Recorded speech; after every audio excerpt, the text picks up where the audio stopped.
Well, man, I don't know that when we came out of the spring, I thought we were going to hear this much talk about the defensive line, but sounds like y'all been the star of camp. Like, I know you probably aren't surprised, but just tell us about that. Yeah, no, I ain't surprised. The defensive line's kind of where the team, like, if you have a good team, you probably have a good defensive line. And our front has kind of really focused in. We've trimmed fat, like, literally on our bodies. We've all tried to find whatever weight it is that we're going to play at to play the best of our abilities. Me especially, because last season I played a little heavy. This season I'm lightening down so I can be quicker. Man, we've had guys step up all over the place. Kadarius Miller has stepped up, and he's our 2-nose, and he's a bad man. He's real good. Antoine Bayless came out of nowhere. We just got him in the spring, and he stepped up. Jordan Lawson came back off of an injury, almost better than he was before. And Mason Narcisse has just not missed a beat. Like, we've got guys like Nigel, too. Nigel McGriff is in our D-line. He hasn't necessarily been in the spotlight, but you're talking about a guy who could really go out there and make a name for himself this season. He's a hustler. He's a real good football player. And most importantly, he's a good teammate. And then, obviously, the Marcus Weiser, he's coming back. We got so much depth everywhere that when it comes to who's going to play, it's less so who's going to, it's more who's going to make the play when they're in of the three guys that we have, because we're going to keep guys rotating. And I think that was one of the things last year. Obviously Zion Hill was playing a lot of snaps for us, and we're trying to make sure that if we have a guy who's that good, and we're going to keep him fresh. So the defensive line strength has been the pack. Just the fact that, there's no drop off. Our 2s look like our 1s, and our 1s, they're studs. So defensive line is we're happy with where we're at, but we're not happy with, where we could be. It's just nice to, like you guys said, get a little recognition. Are there any, I guess, individualistic, whether it be techniques or possible moves that defensive linemen have that kind of, you mentioned depth. It can't be like just full on like, well, we replace this guy with this guy, and he has the same tool set. Yeah, I see what you're saying. I think we all bring a unique tool set. I'm obviously not going to tell you guys anything about our tool set. Our tool set's as secret as it gets. But, you should know that we have strong guys, we have fast guys, we have guys who can do the fast things and the strong things. And we got guys who can do the, vice versa. So as far as like you say, we're looking for a tool, we just want to find the tool that gets the job done right. So that's what we're doing. We're just going out there every day, adding to the belt, and if it's smashing a down block so that way our linebackers are free, that's what it is. And our guys are in our room don't care. It's you're where you're supposed to be, and if the ball comes to you, the ball comes to you. But if the ball doesn't come to you, you don't get out of your gap just to go freestyle and make a play. It's one of those things where, like, you're talking about, moves and this. Our sound defense, that's where we're best, when we're all playing together.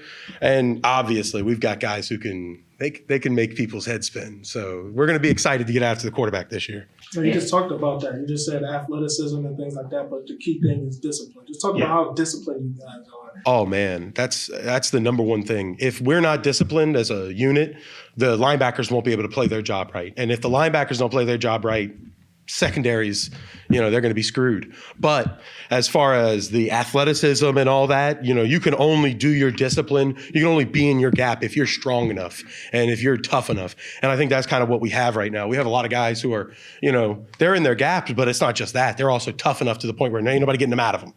And I think that's really important, because as far as a unit goes, you're only as strong as your weakest link. And we're trying to build it so that way, when we put up a wall, there's no weak link. There's no fence post that you can move. So the defensive line has definitely worked on, the strength and the stamina and all that, but the discipline to stay in gaps is probably our number one important, focus. Antoine, was there a play like in the spring or somewhere in the offseason where you were like, whoa, who was this guy? Like, how did he kind of introduce himself? It's tough because a guy like that kind of starts working the moment he shows up. There is no one, oh, hey, I watched him, and before I thought he was this, and now I watched him when he walked in the building and we had identity and we were running, and he wanted to die and throw up, and he just kept going. And it's like, if you got a group of guys who do that before the pads are even on, and once they get on the pads, you're talking about, I see a play. Man, I saw a bunch of plays during camp. But Antoine Bayless had a very good camp. And he is a fun player to watch. You guys will see him work some moves. Now, I'm hoping that they're all, successful. But talk about an effort man. That man is all effort. He's going to give everything. If the first move doesn't work, second move might work. And if the second move doesn't work, third move might work. And he's that kind of guy. It doesn't matter if you stop 5 moves. If the 6th move hits and he can get to the quarterback, he's going to keep going. And I think that's what kind of jumped out at me, because I obviously not the fastest, but I try very hard, and you're not going to stop blocking me. And if you do, I'm going to go get somebody. And I think that's where Antoine kind of strives. So that's what I would say jumped off to me, his effort. Coach talked about the defense starting kind of slow in these scrimmages, but finishing strong. What are you guys doing to try to stay hot all game long? Well, the heat is one of the, you get out there and you start a scrimmage slow, and, you go look at the tape and you say, man, there's nothing that we needed to do more than to get out there and start fast. So, you go back to today at the beginning of the day, number one focus, starting fast. Don't let the heat get you down. And as far as like keeping it going, it's kind of done by itself. If you start fast, you don't want to let off the brake. And that's kind of how our defense looks. I mean, if we got to dig ourselves out of a situation, we'll go get the shovel. But we'd rather just put our feet on people's necks and keep it there. And that's just kind of where we're at as a team and as a unit on defense. Starting fast is a huge important factor for us, because, no football game wants to be started with a touchdown on defense. That's terrible. No, iron sharpens iron. Exactly. Talk to me about this offensive line group. Oh, man, good group, great group. We've got guys who have been waiting for a shot. Landon Burton's the one who jumps off. He's a Lafayette guy, St. Thomas More, tough. Talk about a dude who's worked. He's been here for 5 years. He fought through 3 injuries. He played scout team when he had to. He played twos when he had to. He got in games when he had to. And now we're finally at a position where it's not just he's the second team guy and he's going to get in. He is the starter. He's healthy and he's damn good. And the guards are both damn good. A.J. Gilly and Jax Harrington, they're both studs. A.J. Gilly, I saw him on the Reese's Senior Bowl watch list, and I said, you guys are late to the party. I've been knowing about this. And same thing goes for Jax. They're both beasts. And our tackles are beasts too. George and starting at the other tackle. Nate, yeah. Nate's a real good player, man. Nate's one of those guys who he has power in his hands like no one you've ever seen. If he gets his hands on you, it's a wrap. And I think that the unit works really well together because they've had so much playing time.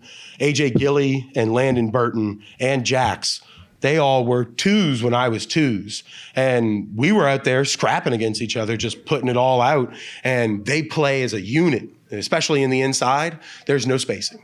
If you go to work a move on the center, you're getting hit by the guard. And I think that's kind of something that offensive line play is very particular. So when you're watching a unit work like that, a lot of people could just say, oh, hey, they look like a good offensive line. They're moving the ball.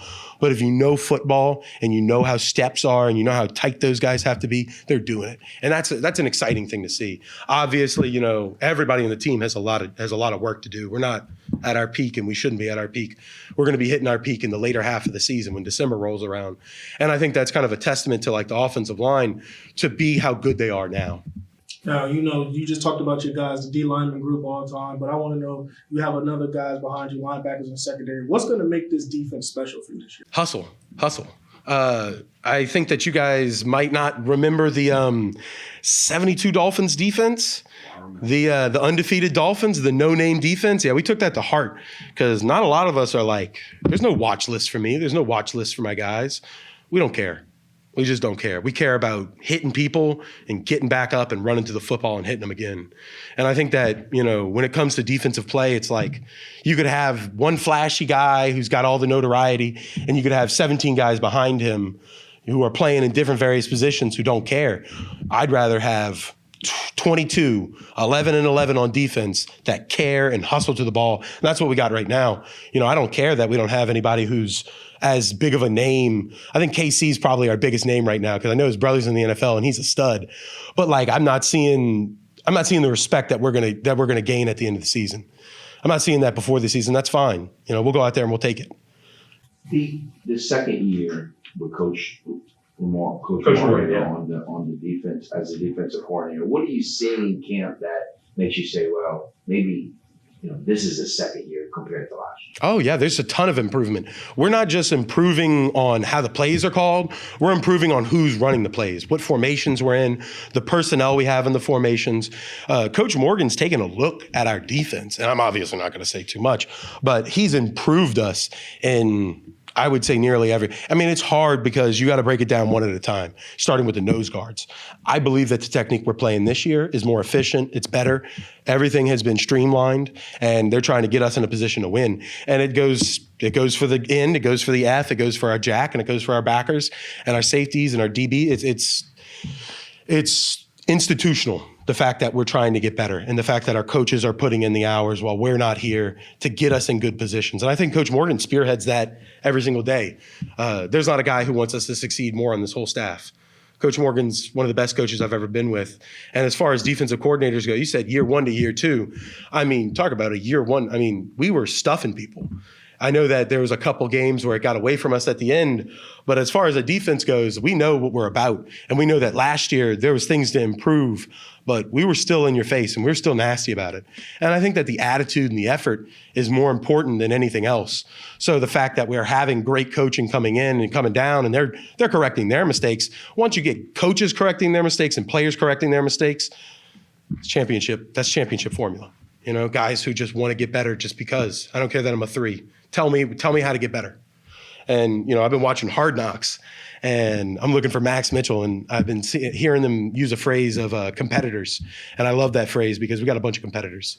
They might not be the number 1 on the roster, but that dude's coming to work. Like there's so many guys on the roster. On the defense especially, I can't name them all. From your experience last year versus this year, where have you felt your role or your voice within the group changed the most? It's tough to say that because I've kind of always just been like a chatterbox. My role is my role. I got to go strike the center. So that didn't change at all. You know what I'm saying? However, I think that being able to say that I was, or not being able to say, but being able to look at the tape and look at me starting, there's not a whole lot about it that changes a mindset besides the fact that you watch it and you say things to yourself like, this isn't good enough. I watched the Houston game from last year and we might have been playing with 3 or 4 guys on the D-line, 5 guys on the D-line. Just wasn't a good enough game but for us. Wasn't a good enough game by me. And, it's like, if you're not going to stay hungry, you're not going to eat. So I just don't want to get complacent ever. And especially when it comes to like guys, you might get your first starting job and then you come back and you're like, I made it. You didn't make it. Your job can get taken any day. And that's just kind of like my mentality.